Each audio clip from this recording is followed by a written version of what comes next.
Señor mío, Dios mío, creo firmemente que estás aquí, que me ves, que me oyes. Te adoro con profunda reverencia. Te pido perdón de mis pecados y gracia para hacer con fruto este rato de oración. Madre mía Inmaculada, San José mi Padre y Señor, Ángel de mi guarda, interceded por mí. 10 minutos con Jesús.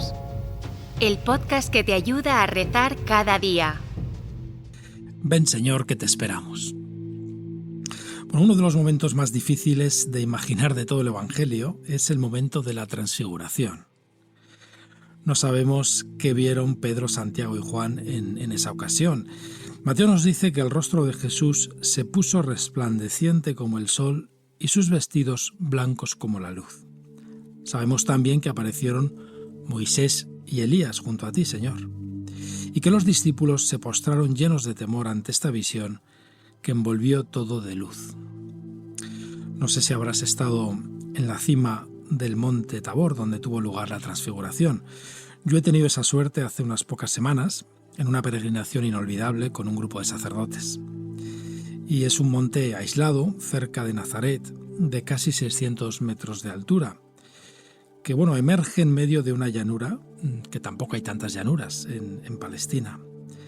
Y desde la cima, pues se tienen unas vistas muy lejanas, ¿no? Pues tanto de los montes de Nazaret como de toda esa llanura que se extiende debajo. Y podemos imaginarnos la impresión de los 3 discípulos que fueron testigos de esa escena y la cantidad de preguntas que surgirían en sus corazones. Señor, ¿por qué no te muestras así a todo el mundo? Quizá pensaban. ¿De qué hablabas con Moisés? ¿Dónde está Moisés ahora? ¿Y Elías? Bueno, pues precisamente el Evangelio de hoy narra una de esas preguntas que rondaban la cabeza de los discípulos mientras descendían del Tabor. Señor, ¿por qué dicen los escribas que primero tiene que venir Elías? Lo de que Elías tenía que venir primero, pues se desprende de la profecía de Malaquías, el último profeta que vivió en el siglo V a.C. y que dice: «He aquí, yo os envío al profeta Elías antes de que venga el día grande y terrible del Señor». Y tú, Jesús, contestas a los discípulos que esa y otras muchas profecías se están cumpliendo en esos días, en ese tiempo. Os digo que Elías ya ha venido y no lo reconocieron, sino que han hecho con él lo que han querido. Así también el Hijo del Hombre va a padecer a manos de ellos. Después de esa conversación, Pedro, Santiago y Juan entendieron que se refería a Juan el Bautista, el más grande de los profetas, lleno del espíritu de Elías, que acababa de ser asesinado en la corte de Herodes. Pues se estaban cumpliendo todas las profecías, Señor. Y qué pena debía darte que los maestros de la ley, los escribas, los fariseos, no reconocieran ese cumplimiento. Tantas personas en el pueblo de Israel estudiando las Escrituras durante siglos, escudriñando cada versículo, cada párrafo, y no fueron capaces de reconocer cómo se estaban cumpliendo todas las cosas que se habían dicho. Y creo que, Señor, eso te duele bastante. Había muchos motivos para reconocer que se estaban cumpliendo las profecías. En el segundo libro de los Reyes se habla de Elías como de un hombre vestido de pelo y con un cinturón de cuero alrededor de sus lomos. Y así vestía Juan el Bautista, precisamente para que pudieran reconocerlo, para que pudiesen identificarlo. Juan el Bautista dice claramente que Jesús es el Mesías prometido, y lo dice delante de todos, y Jesús dice que el Bautista es el mayor de los profetas, que no hay ninguno mayor que él. Así que los testimonios de ambos concuerdan, y además los milagros de Jesús acreditan su condición de Mesías y cumplen lo predicho para los tiempos del Mesías. Los ciegos ven, los cojos andan, los mudos recobran la voz. Por eso, Señor, yo entiendo tu tristeza al constatar cómo tu querido pueblo no es capaz de reconocer a su Mesías, que cumple todo lo que estaba escrito. En su prólogo, San Juan dice que Jesús vino a los suyos y los suyos no le recibieron, no le reconocieron. Y hoy, en el Evangelio, tú, Jesús, dices lo mismo del Bautista. Pero os digo que Elías ya ha venido y no lo reconocieron. sino que han hecho con él lo que han querido. Así también el Hijo del Hombre va a padecer a manos de ellos. Reconocer al Señor. Qué verbo tan bonito para este Adviento. También nosotros, Señor, queremos reconocerte. Reconocer tu presencia en los demás, reconocer tu voz en el interior de mi corazón, reconocerte en la Eucaristía, reconocer tus huellas en la creación. A veces nos cuesta reconocerte. Vivimos como si no estuvieses presente y estás muy, pero que muy presente en nuestras vidas. Tu huella está en todo lo que nos rodea, aunque nos cuesta mucho reconocerla.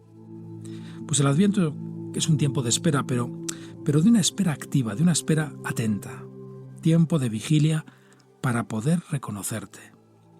A diferencia de los fariseos y de los doctores de la ley, los pastores sí que te reconocieron. Los pastores reconocieron al niño del que les habían hablado los ángeles. Habían escuchado que encontrarían un pesebre con un niño envuelto en pañales y que esa era la señal, y la reconocieron. ¿Y por qué lo reconocieron? Pues lo reconocieron gracias a su apertura de mente y a su sencillez de corazón. Lo reconocieron porque eran humildes. Los pastores no tenían una idea fija de cómo tenía que ser el Mesías. No tenían ese prejuicio interior. Por eso te reconocieron. Seguramente si hubiesen hecho una idea precisa de cómo tenían que ser las cosas, pues no te habrían reconocido, Señor. Habrían pasado quizá por delante del niño y habrían dicho, pues no será este, porque no va vestido de rey, porque deberá ser en un palacio, no puede ser este el niño nacido en un pesebre, debe ser una metáfora. Esa es la gran diferencia entre los pastores y los fariseos. Los judíos sí que se habían hecho una idea muy precisa de cómo tenía que ser el Salvador. Tenían un prejuicio que les hacía impermeables a un Mesías distinto de cómo lo habían imaginado. Habían imaginado un Salvador a su medida. Tenía que ser alguien que solucionase su situación política, alguien relevante, que entrase en sus categorías político-sociales, y por eso no lo reconocen. No les cabía en la cabeza una salvación desde la humildad, desde un pesebre y una cruz. Señor, para reconocerte hay que tener el corazón abierto, para dejarse sorprender por Dios, porque tú, Señor, siempre sorprendes. Y también en mi vida y en la tuya apareces de un modo inesperado. El Papa Francisco nos animaba a tener el corazón abierto a las sorpresas de Dios. Deja que Dios te sorprenda. A veces creemos saber cómo Dios nos tiene que salvar. Señor, si eres mi Salvador, tienes que conseguirme un buen trabajo y un buen novio y tener 3 niños y tener salud. Hace unos años, en una peregrinación a Tierra Santa, un sacerdote me contó que cuando estaba en Cafarnaún celebrando la Eucaristía delante del lago de Tiberíades, en el momento de la comunión le vinieron con fuerza al corazón las palabras con las que Jesús llamó a los apóstoles precisamente allí en el lago. Se sintió interpelado interiormente por la palabra «sígueme». Y sin saber de qué se trataba exactamente, pero con un poco de temor de algo inesperado y desafiante, dijo interiormente al Señor: «Señor, si tú vienes conmigo, te sigo a donde quieras». Y eso es lo que pensó. Y entonces, pues durante la acción de gracias, después de comulgar, meditó esta apertura a los planes futuros de Dios, pensando que quizás su vida iba a dar un giro inesperado. A los pocos días, este sacerdote tuvo que atender a un enfermo durante varios días, en unas condiciones especialmente difíciles e incómodas. Y sintió una gran presencia de Dios, la acción de la gracia en su alma. Dios le estaba pidiendo una cosa muy pequeña, mucho más pequeña de lo que se había imaginado. Y entendió, me contaba, que cuidar a ese enfermo era seguirle de cerca. Podríamos decir que reconoció al Señor y le hizo mucho bien. El sígueme era mucho más sencillo y cotidiano de lo que se temía. El sígueme era cuidar a un enfermo, como es quizá para ti atender a los hijos, afrontar un trabajo difícil, dar tiempo a quien nos necesita, aunque no lo tengamos. El Adviento es un tiempo para reconocer a Jesús que se acerca a mí de un modo u otro, para salvarme, pero a su modo. Dios nos salva pidiendo, da su gracia pidiendo. El Adviento es un tiempo para estar atentos, despiertos, y no rechazarle. Señor, que te reconozca, y te acoja en estos días para que me llenes de tus gracias. La Virgen, la criatura más atenta para reconocer el querer de Dios, es la auténtica estrella del Adviento. Tú, María, que reconociste al ángel de Dios y te dejaste habitar por Dios mismo, enséñame a reconocer a Jesús en mi vida ordinaria.